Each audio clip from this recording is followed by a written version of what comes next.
Hi hello जय जगन्नाथ। आज मो हस्बैंड को फरमाइश रे चलतु बनैबा गोटे पोटलर नुआ डिश। एथे देखंतु मु प्रथमे पोटल नहीं गली।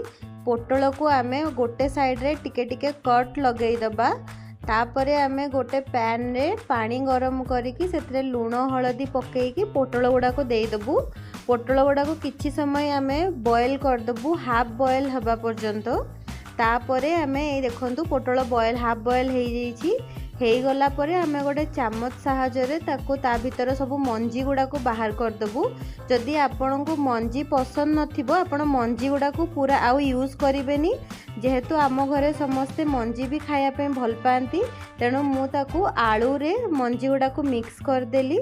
एठी आमे गोटे पैन ने अदा रसुण पियाज जीरार गोटे पेस्ट पकेइकी सेथिरे आमे सबु प्रकार गुंड मसला पकई देबु। पकई देइकी आमे सेथिरे अल्प टिके पनीर पकई देबु। जेहेतु घरे छोट पिला अछंती टिके पनीर पकेइले तांको भल लागिबो। पनीर पकेइकी टिके मिक्स कर सारला परे आमे सेथिरे आलू देई दबा। आलू देला परे स्वाद हिसाब रे लूण देइकी आमे ताको भल से मिक्स करिकी गोटे बहुत बढ़िया स्टफिंग्स टे रेडी कर दबा पोटल पई। देखंतु केते सुंदर देखा जाउची।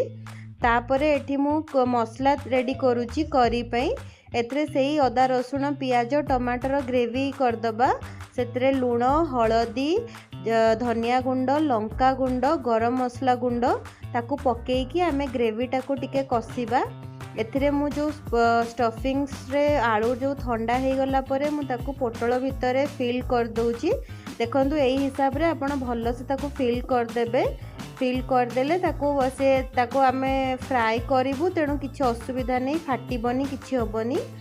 तापरे एटा देखंतु मु आउडे देखौची केमती फिल करिवे। एठरे तापरे आमे गोटे पैन ने तेल नेई कि जो पोर्शन टा खोला अछि सेही पोर्शन टा को उल्टेई कि फर्स्ट आमे बहुत भल से भाजी नबा। हाफ बॉयल ऑलरेडी हमर थिला, एबे आमे जो भाजी नेले सेटा आउ टिके कुक हेई गला। तो एबे पोटल पूरा भल से स्टफिंग सहित रेडी हेई गला। एठी देखंतु हमर मसला भी पूरा भल से रेडी हो जाइछि।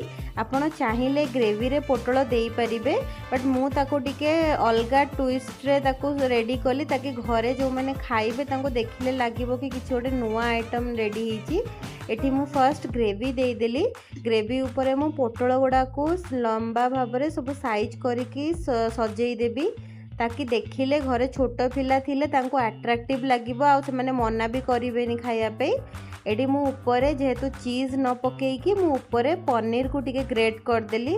देखंतु केते सुंदर देखा जाउची। एटी तापरे हम गोटे धनिया पत्र देकी ताको गार्निश कर दबा।